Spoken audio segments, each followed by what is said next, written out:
మీ అందరికీ శుభాభివందనములు. ఐక్యత ప్రకటన 22:7 ఇదిగో నేను త్వరగా వచ్చుచున్నాను. ఈ గ్రంథంలోని ప్రవచన వాక్యములను గైకొనువాడు ధన్యుడు. మన ప్రభు త్వరగా రానున్నాడు కనుక ఆయనను కలుసుకుంటుకై సంఘములో దేవుని ప్రజలు ఐక్యత చాలా అవసరము. ఈ ఐక్యత ఏ అనుభవం ఉండుట ద్వారా మనకు లభిస్తుంది? ఒకటి, ఒకరినొకడు హెచ్చరించుకున్నట ద్వారా, ఒకరినొకడు పురుకొల్పుకున్నట ద్వారా ఈ ఐక్యత లభిస్తుంది. ఫిబ్రవరి 10:24 కొందరు మానుకొనుచున్నట్లుగా సమాజముగా కూడుట మానక ఒకరినొకరు హెచ్చరించుచు ఆ దినము సమీపించటం మీరు చూసుకొలది. మరి ఎక్కువగా అలాగ చేయొచ్చు. ప్రేమ చూపుటకును సత్కార్యములు చేయుటకును ఒకరినొకరు పురుకొల్పవలనని ఆలోచించము. 2, ప్రతిదినము ఒకరినొకరు బుద్ధి చెప్పుకున్నట్టు ద్వారా ఈ ఐక్యత లభిస్తుంది.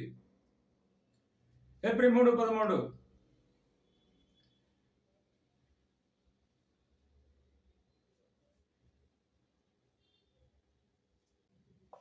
2, ప్రతిదినము ఒకరినొకడు బుద్ధి చెప్పుకున్నట్టు ద్వారా ఈ ఐక్యత లభిస్తుంది. ఫిబ్రవరి 3:13 నేడు మీరు ఆయన శబ్దము విని ఎడల కోపం పుట్టించినప్పుడు వల్లే మీ హృదయములను కఠినపరచుకొనక ఉండవాలని ఆయన చెప్పిన కనుక పాపం వలన కలుగు భ్రమ చేత మీరు ఎవడైనాను కఠినపరచబడకుండానట్లు నేడు అనబడిన సమయం ఉండగానే ప్రతిదినము ఒకరినొకడు బుద్ధి చెప్పుకునుడి.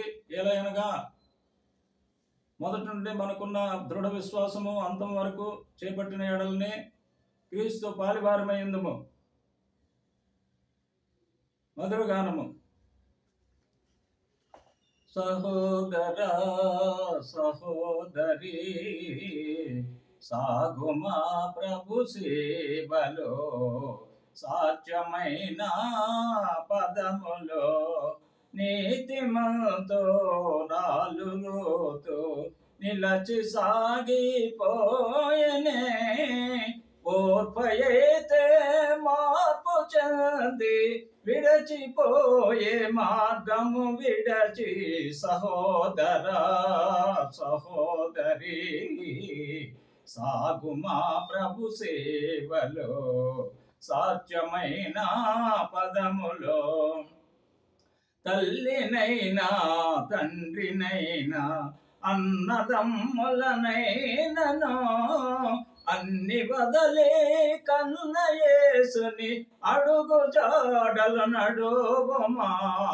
సహోదరా సహోదరి సాగుమా ప్రభు సేవలో, సాధ్యమైన పదములో.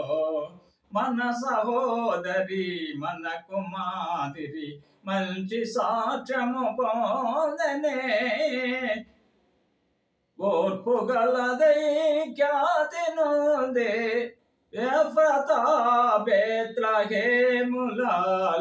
సహోదరా సహోదరి సాగుమా ప్రభు సేవలో, సాధ్యమైన పదములో. ప్రార్థన. మమ్మల్ని మిక్కిలిగా ప్రేమించిన మా ప్రియ పరలోకపు తండ్రి, జీవాధిపతి, జీవము కలిగిన తండ్రి, మీ పరిశుద్ధ బంగారు పాదములకు కృతజ్ఞత వందనములు, స్తుతులు, స్తోత్రములు తండ్రి. ప్రభువా, మీ ఘనమైన మాటలు వినిన మీ బిడ్డలను, వారి సంఘములను, వారి కుటుంబములను నిండారులుగా దీవించి ఆశీర్వదించండి. ప్రభువా నాయన, విడుదల లేని వారికి విడుదల అనుగ్రహించండి, స్వస్థత లేని వారికి స్వస్థత అనుగ్రహించండి. ప్రభువా, రక్షణ లేని వారికి రక్షణ అనుగ్రహించండి. ఆయన దేవా, నా ప్రభువా, సంతానము లేని వారికి సంతానమును అనుగ్రహించండి, వివాహం కాని వారికి వివాహమును అనుగ్రహించమని యేసు ఉన్నతమైన పరిశుద్ధమైన నామములో స్తుతులు స్తోత్రములు కృతజ్ఞతాస్తుతులు నిండుగా నిండుగా సమర్పించి మిక్కిలి వినయముతో బ్రతిమలాడి వేడుకొని ప్రార్థన చేయుచున్నాం తండ్రి. ఆమేన్ ఆమేన్. God bless you all.